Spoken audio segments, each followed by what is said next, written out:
Hi. This Torah portion comes with a great principle of justice and how to keep a society functioning well in terms of the judicial system and how to face cases that require the solution to be brought by judges. Moses puts together a system of justice and gives the people of Israel a principle at the beginning of the Torah portion. Tzedek, tzedek tirdof. You should pursue justice with justice. The system is going to work in such a way that we will have lower courts, medium courts, and then a Supreme Court system. And Moses will be only at the top making decisions of the most difficult cases. Later on, the Torah portion will speak to Israel about the idea of having a king. And Israel has to be very different from the rest of the nations. We're not going to choose a king who's going to be someone who unilaterally will decide about the lives of the people. We need to choose someone who is a God-fearing individual who will respect the life of men and women in his kingdom and who will be following the commandments. Someone chosen for that position will have to be loved by the people and followed by the people.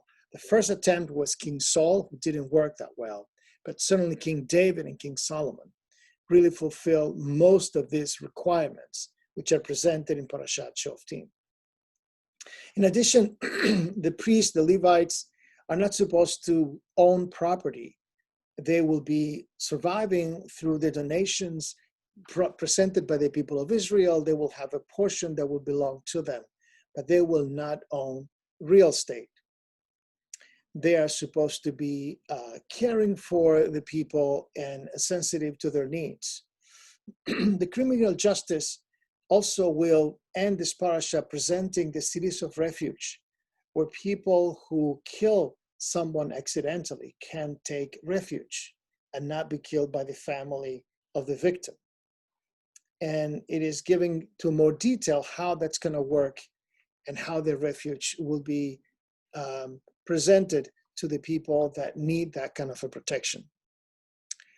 Then Israel also was presented with some laws of kindness, especially during war, to try to protect the lives of the people they're conquering and also preserve the trees, the fruit trees of that particular land. In terms of military service, it was clear for Israel that those who serve the army should be people that, number one, are not just married. Number two, they didn't just build a house or a vineyard. And number three, the people that are really strong and brave. And people that fear the army should not be part of the army. It's a very sensitive principle towards what type of personality will end up being in the army of Israel. Before going into any war, peace should be offered first as a chance to solve problems with people.